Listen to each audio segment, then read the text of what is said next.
Hello, everyone. Welcome to the Wills, Women, and Wealth podcast. I'm Elsa W. Smith, your Maryland estate planning and probate attorney, and I'm thrilled to have you with us today. We're here to empower women who value their health, wealth, and the legacies they're creating. This podcast delves into a diverse range of subjects encompassing finance, law, mental and physical health, and beyond. Our commitment is to furnish you with invaluable insights, engaging expert interviews, and enlightening episodes that address your questions on wills, estate planning, and probate matters. Remember, this is your community, and we want to hear from you. Engage with us, ask questions, suggest topics. Let's build a dialogue. Reach out to us on social media or leave us a comment below. Your input fuels the conversations we have. You can find all of our episodes on YouTube, Spotify, and Apple Podcasts. Be sure to subscribe and stay tuned for our upcoming content. We appreciate your support, and if you enjoy the podcast, please consider leaving us a 5-star review. Your review helps amplify our reach and brings our content to more listeners. And now, on with the podcast. In this special episode of the Wills, Women, and Wealth podcast, we will revisit important conversations about women, wealth, and legacy through highlights from 2 powerful episodes. From understanding why fewer women have estate plans to challenging the misconception that married women don't need their own plans. This episode explores the barriers, beliefs, and decisions that can impact a woman's financial security and the legacy she leaves behind. Estate planning is not only about what happens after death, it is about protecting your voice, your wishes, and your future while you are still here. To give you a roadmap, I've identified 3 areas that contribute to gender bias in estate planning: socio-cultural factors, economic disparities, and the lack of financial confidence. At the outset, I'll admit that there may be some overlap between the 3 categories. Gender bias has played a significant role in why there are so many women who still don't have estate plans compared to men. And several factors contribute to this disparity. First, let's look at cultural factors. The disparity in estate planning between men and women can be attributed to several sociocultural factors. Now, while it's important to note that these factors may vary across different cultures and societies, here are some common factors that may contribute to fewer women having estate plans. First, gender roles and expectations. Traditional gender roles and expectations can play a significant role in shaping women's attitudes towards estate planning. Historically, women have been assigned primary caregiving roles within families, which often leads to a lesser focus on estate planning and financial matters. And consequently, some women may still perceive estate planning as primarily a male responsibility and may not prioritize it. Next, financial literacy and empowerment. Limited access to financial education and resources hinder women's ability to engage in estate planning. Unequal opportunities for financial literacy and empowerment can result in lower confidence and knowledge about managing assets and making long-term financial decisions, including estate planning. Next, cultural norms and family dynamics can influence women's involvement in estate planning. In some societies, inheritance laws or customs may favor male heirs, leading women to perceive estate planning as less relevant or necessary. Additionally, familiar expectations or obligations can discourage women from actively participating in estate planning, as they may prioritize the well-being and needs of their family members over their own. And lastly, Women tend to live longer than men, and this demographic reality can influence their perception of estate planning. Some women may not prioritize estate planning, assuming that they will outlive their spouses or that their family will handle their affairs in the event of their death. Now let's look at economic disparities. Disparities in income and wealth can affect women's ability to engage in estate planning. The gender pay gap and career interruptions due to caregiving responsibilities can result in women having fewer financial resources compared to men. As a result, they may perceive estate planning as less relevant due to limited assets or prioritizing more immediate financial needs. Limited financial resources. Gender pay gaps often result in women earning less than their male counterparts for the same work. This wage disparity can lead to limited financial resources for women, making it difficult for them to accumulate wealth and assets. Without significant financial resources, women may be less likely to prioritize estate planning. Reduced savings and investments. Lower earnings can make it challenging for women to save and invest adequately. Gender pay gaps may lead women having smaller retirement savings, investments, and overall wealth accumulation compared to men. Without substantial financial assets, women may perceive estate planning as low priority or feel that they have little to pass on to future generations. And less access to professional advice. Financial planning and estate planning often require professional expertise. However, women's lower earnings and wealth accumulation can restrict their access to financial advisors or estate planning attorneys. Limited access to such professionals may result in women being less informed about the importance of estate planning or their available options, further contributing to the underrepresentation of women with estate plans. And by the way, to add insult to injury, there was a 2020 Forbes article that discussed how financial advisors' unconscious bias works against women by doing things like deferring to the man when they're meeting with a straight couple. They also tend to make more eye contact with men than women in that same scenario.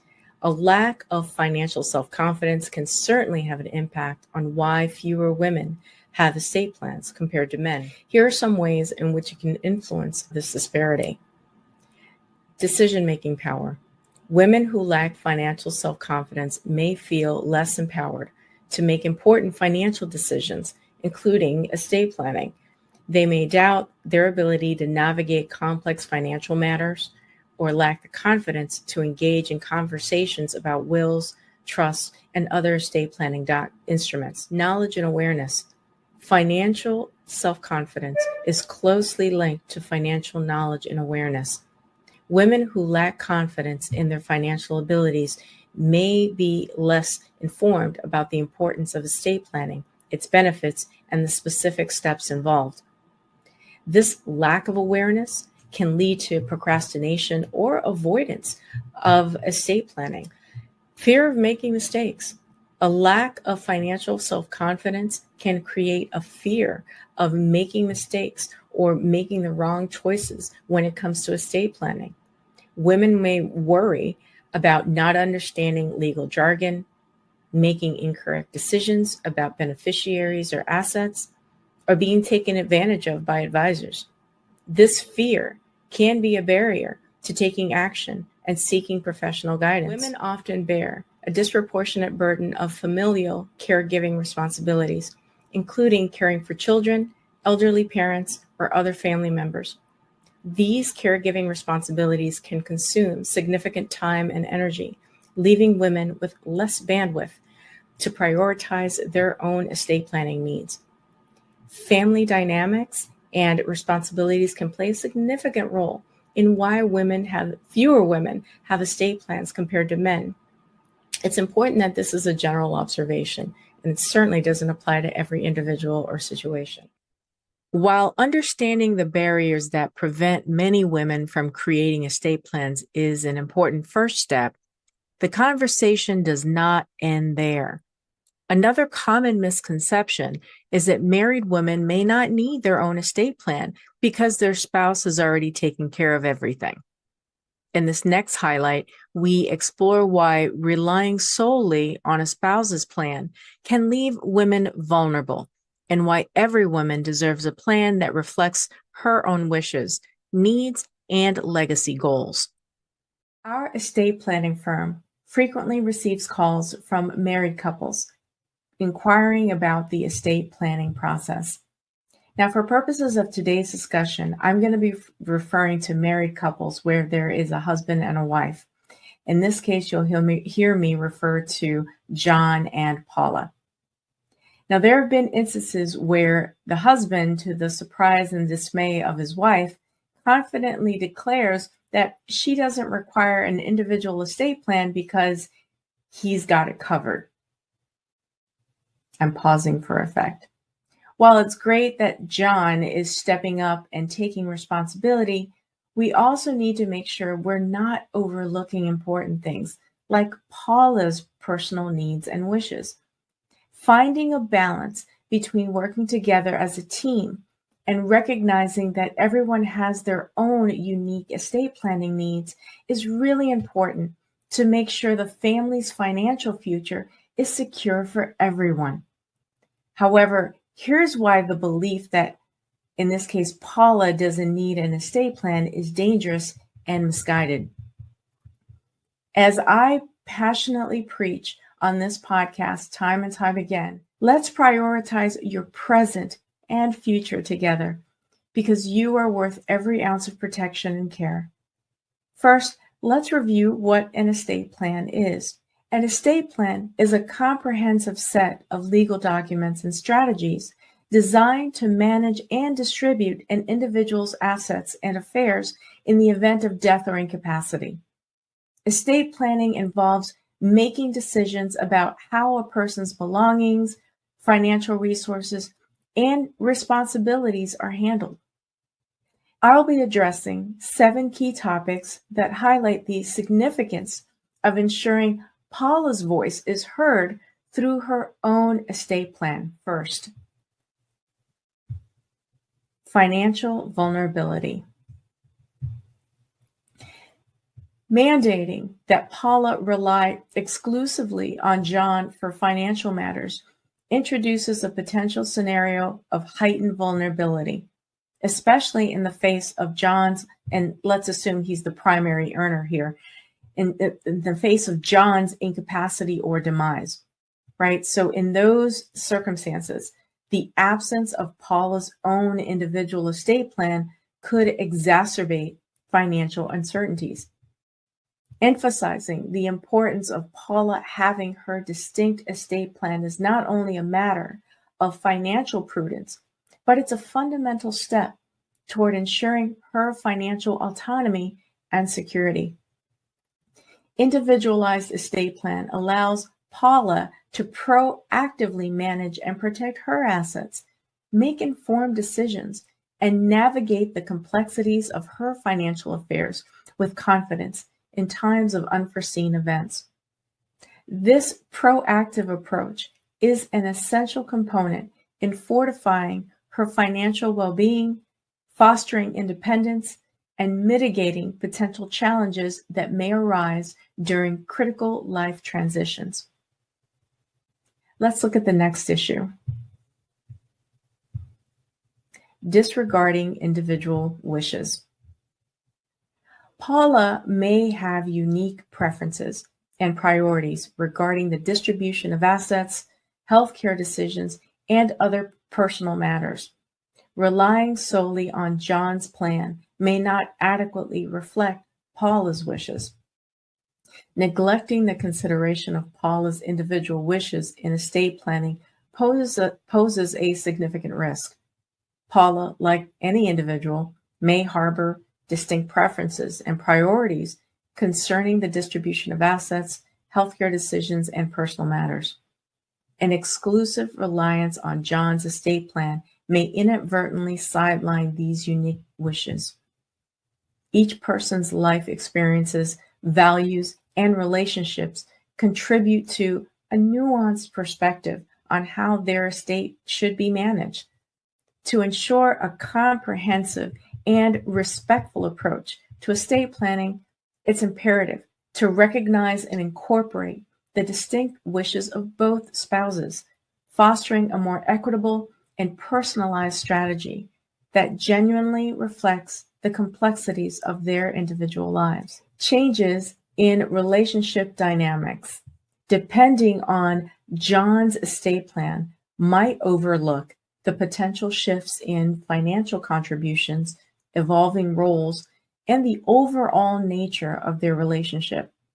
As John and Paula navigate the various stages of life, their financial situations and responsibilities often transform, impacting the dynamics of their relationship.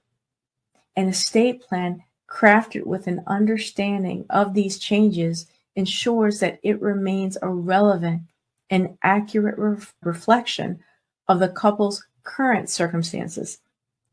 Accounting for evolving roles and contributions within the relationship not only acknowledges the dynamic nature of partnerships, but also establishes a resilient foundation for the long-term efficacy of the estate plan and safeguarding the interests of both spouses. Let's look at the next topic. Healthcare decisions. An individual estate plan includes important healthcare directives, enabling each spouse to express their preferences for medical treatment. Relying solely on John may complicate decision-making during a health crisis regarding Paula. Opting to solely rely on John's healthcare plan can introduce complications, particularly in navigating critical decision-making during a health crisis. By establishing individual directives, John and Paula can communicate their unique wishes regarding life-sustaining treatments, end-of-life care, and other medical interventions. This approach not only ensures that personal choices are respected, but also facilitates a smoother decision-making process for medical professionals and family members alike. In times of health emergencies, the presence of clear, individual healthcare directives within each spouse's estate plan serves as a guiding beacon, promoting a more informed and collaborative approach to healthcare decision-making. Now let's take a look at the next topic. Generational wealth planning. Solely relying, in this case, on John's plan may inadvertently overlook the opportunities inherent in establishing a robust generational wealth plan. A comprehensive approach involves considering the long-term financial objectives that extend beyond an individual's lifetime. Crafting individual estate plans for both John and Paula, in this case, allows for a more nuanced exploration of generational wealth strategies, incorporating provisions like trust, educational funds, and tax-efficient structures. By embracing a forward-thinking perspective, couples can leverage estate planning as a tool, not only to protect current assets, but to actively build a legacy that spans across generations, ensuring a sustained financial prosperity and security for their heirs. Next, intestacy laws govern when there is no plan. As I've said many a time, in the state of Maryland, if you don't have a plan, Maryland has one for you. Now, when John insists that Paula forego an estate plan, the implications become particularly pertinent in the context of a state's intestacy laws. Intestacy laws dictate the default distribution of a deceased person's assets in the absence of a valid will or estate plan. If Paula acquiesces to John's wishes and does not establish her individual estate plan, she might inadvertently subject her estate to the state's predetermined distribution scheme in the event of her death. These laws typically follow a hierarchical order, designating heirs such as surviving spouses, children, or other family members. By sidestepping personalized estate planning, the couple in this case risks relinquishing control over crucial decisions, potentially leading to unintended consequences and a distribution that might not align with, in this case, Paula's preferences or the family's unique circumstances. This underscores the importance of considering the intricacies of state laws and the potential impact on asset distribution when making decisions about estate planning. Now, the last topic, and one dear to my heart, is empowerment of women. By engaging in this process, women forge a pathway for empowerment that extends far beyond their lifetimes. This comprehensive approach not only equips women with the necessary tools to navigate the intricate landscape of financial planning, but also fosters a sense of confidence in managing the complexities of their personal affairs. Estate planning serves as a beacon, illuminating the path through legal intricacies and potential challenges, allowing women to make informed decisions that align with their individual goals and aspirations. By embracing this proactive stance, women transcend traditional roles and become architects of their financial legacies, leaving an enduring impact on their families and communities. As we challenge the dangerous belief that wives don't need estate plans, again, using the scenario of John and Paula, we've explored the nuances of financial vulnerability, the importance of individual wishes, the fluidity of relationship dynamics, the complexities of healthcare decisions, and the strategic foresight of generational wealth planning. At the core of our discussion is the empowerment of women, not just as individuals securing their financial destinies, but as architects of legacies that resonate through generations. The mission of my law firm is to equip women with the tools to navigate financial intricacies, fostering confidence in managing personal affairs, and leaving enduring impacts on families and communities. If you're ready to embark on your estate planning journey, I invite you to schedule a complimentary 15-minute call with a member of our team. The link will be in the show notes. If you're a married couple, I encourage you to take this journey together. Thank you for joining me on this episode of the Wills, Women, and Wealth podcast. Until next time, this is Elsa W. Smith, your Maryland estate planning and probate attorney. As always, stay informed, stay empowered, and take control of your legacy.